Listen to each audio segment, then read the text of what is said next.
What's up, guys? Matt Brown here for lineups.com. Monday Night Football doubleheader tonight. You can see right here we've got some thoughts over here on some touchdown stuff going on over at lineups, but got us a doubleheader between the Jets and the Dolphins and the Bengals and the Broncos. As you see right here, as you guys know, we teamed up with BetMGM this season, so go in, use a promo code lineups whenever you sign up, and you'll get up to a $1,500 first bet offer where your first wager at BetMGM goes in. If it happens to bust out, then hey, no worries, you will get that back in bonus bet. So download the BetMGM app, use promo code lineups, place at least $10 on your first wager anytime, receive up to $1,500 in bonus bets if that bet loses. So looking here, 2.5 in favor of the Dolphins at home. 44.5 is our total here in this one. This is juiced here at MGM. Could we be going to 3? Could we see a 3? Could be pretty interesting and pretty enticing to bet the Jets if we do see a 3 there in that one. 7.5 Broncos currently right now at home against Cincinnati. 44.5 the total in that one as well. I mean, right off the bat, anybody that plays teasers or alt line parlays definitely knows that this just jumps off the page, right? As alt game parlay, teaser, whatever you want to do, just jumps off the page. I mean, the Jets getting up to 7.5 or 8.5, depending on if you want to take 5 or 6 points from the book, or getting the Broncos down to either 2.5 or a 1.5, or whether you want to take 5 or 6 from them, just really does jump off the page here as a bet that is super interesting on Monday night. Listen, the Jets get back Justin Fields this week, and honestly, the Jets have looked fairly decent. I mean, they're not lighting the world on fire or anything like that, but I mean, they've not been just absolute gutter trash like maybe I think a lot of people thought that they were going to be. I think Justin Fields is playing quarterback a little bit smarter. Now, he is coming off this concussion. Does that affect how he plays the game and all of that? That's something we'll talk about here in a second from player prop perspective.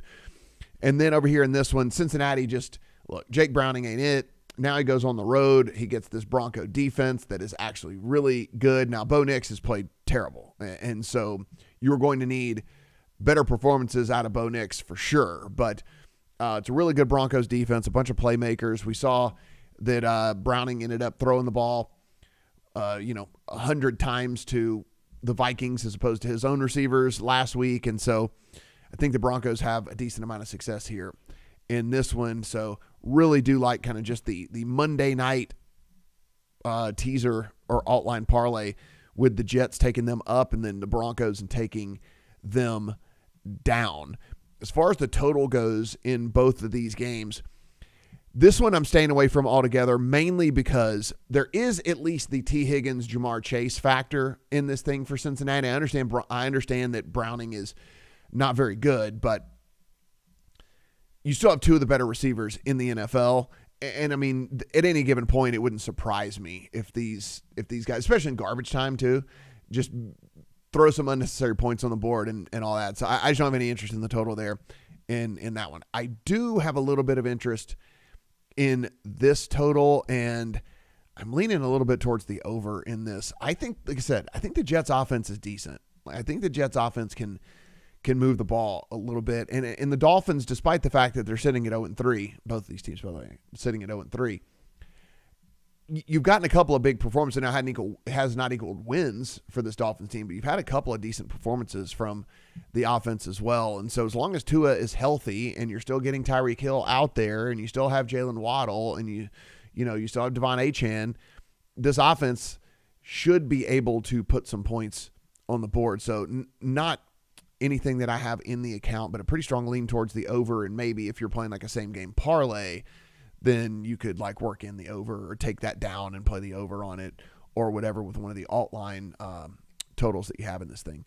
So let's start here with the Jets and the Dolphins. Come into the player props. One of the things that I am looking at here, we'll go to rushing. Justin Fields' number is pretty high, and it's scary to take an under on Justin Fields because he is so dynamic with his legs, but I'm going to play the under on Justin Fields rushing, mainly because I don't know how many designed runs they're going to have for him after he's coming back off a concussion. Secondly, this Dolphins pass rush is non-existent. If you look at the pass rush grade that they've gotten through the first 3 weeks of the NFL season, according to Pro Football Focus, they are dead last in the NFL. If you go to pass rush win rate, they are down in the bottom 5, 6 in the NFL. in pass rush one way. So I don't think that Justin Fields is going to be running for his life back there. I think he's going to have time to throw and operate this offense out of the pocket. And so I don't think we're going to get those scrambles that add up to these big totals. These guys like, Fields and Lamar and, even to a lesser extent, the, Bo Nix and these guys, like their totals get like Josh Allen. Their totals get so high because they also scramble a ton, and so, plays break down and they just take off. And I don't know if Fields is going to necessarily have to do that. So I think the called runs maybe one or two fewer in this game than normal. And then I don't think he's going to have to be scrambling a ton either, considering the pass rush is so bad there for the Dolphins. So I'm going to play the under on Justin Fields rush yards. It never feels great because, he can pop off a big one at any point, but I think there's pretty sound logic behind it. Let's go over here to the receiving yards, and I do think that this one is also a fairly interesting market because Darren Waller is making his return in this game, and I understand it's a microscopic 11.5 yards, but I'm also going to play the under on Darren Waller. The dude retired, and then wasn't able to play the first 3 games of the season because he wasn't all the way back. What role is he possibly going to have in this offense? And I get it. He could get there on one catch in theory. He could get a 12-yard catch or something, but I'm not banking on him being a big part of this offense. I mean, you can see his reception total is only 1.5, and it's juiced towards the under of 1.5 to up to minus 150. So basically, they do not think he's going to get 2 catches in this game. The market doesn't say that he's going to get 2 catches in this game. So you'd have to get 1 catch for 12 yards to bust this, So I'll play the under on Darren Waller until it's proven to me that he's going to be, 1, a player that can still play in the NFL, and 2, worked into this offense at all. So 2 player props for me from that game. I do think that there's an interesting one over here in Cincinnati as well. We'll go to the player props here and come down. If we do believe, that if we do believe that the spread is correct in this game and that the Broncos should be able to handle this and should be able to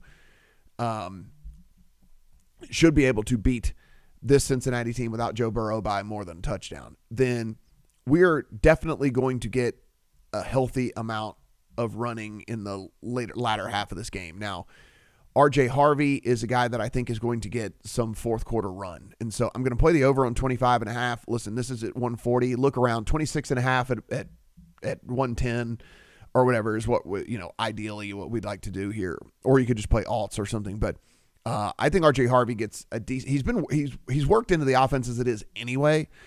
And then again, if the spread is correct, we believe the Broncos control this thing, then they're just melting and running out the clock there in the fourth quarter. So I do like RJ Harvey over his 25.5 as he gets extra run in this game, given the game state that we are looking at. Over on the passing side of things, going to go down here to pass attempts. Browning's going to throw the ball a ton. It's an overall day on this. They can't run effectively at all as it is anyway. And if you're trailing, you throw and you throw and you throw and you throw and you throw. And so Browning over on his pass attempts. Again, this is a team that if you're looking at how they have run the ball or lack of running the ball so far on the short season, again, it's only a 3-game sample size. The run grade for the Cincinnati Bengals through the first 3 games for Pro Football Focus is dead last in the NFL. It is 32 out of 32. So have not been able to get anything going on the ground whatsoever. And then given the game state that is likely, which is trailing, then you're going to be throwing a ton. There's also a 2-way to this one, which is if they have success, it's probably coming through the air as well because they can't run the ball. So if they're having success, then they're probably throwing the ball to have success. And so you're going to not get away from what is working for you, which is throwing the ball to move the ball. So I think there's a 2-way There's 2 ways for this one to get home with us here for Jake Browning. So that's what I'm looking at here in that one from a player prop perspective. As always, guys, just a reminder over here at MGM, if you guys haven't already seen what goes on with the TD scoring stuff here. So if you can click on any game. We'll just go to NFL. We'll just come back and click on the Dolphins and the Jets here. So you can see if you go to the the first touchdown scorer market here, you actually get the second chance deal that they're running at BetMGM, which means if your guy scores second, then you get your money back in bonus bets. So just, again, another cool thing that they're doing at MGM all season long. So go in, if you bet a first touchdown score and he actually scores second, you get your money back in bonus bets. And as we said earlier, use the promo code lineups for up to a $1,500 first wager. And if it happens to not get home, you get that money back in bonus bets. You can come over here. You can take a look at what Noops thinks is happening from a touchdown perspective. You can see if he has any of the guys that you want to throw into your account and any of those second chance offers that they have over at BetMGM. Be sure and take advantage of those. If you haven't done so already, hit that subscribe button down below. Let me know what's going on with you in this game. If you like those bets, if you hate those bets, that's cool. That's cool. Let's understand. You can fade me as well. And let me know in the comment section how you think that the totals are going to go. That's the only one that the totals are a little wonky for me in both of these games. Good luck on all your Monday Night Football bets.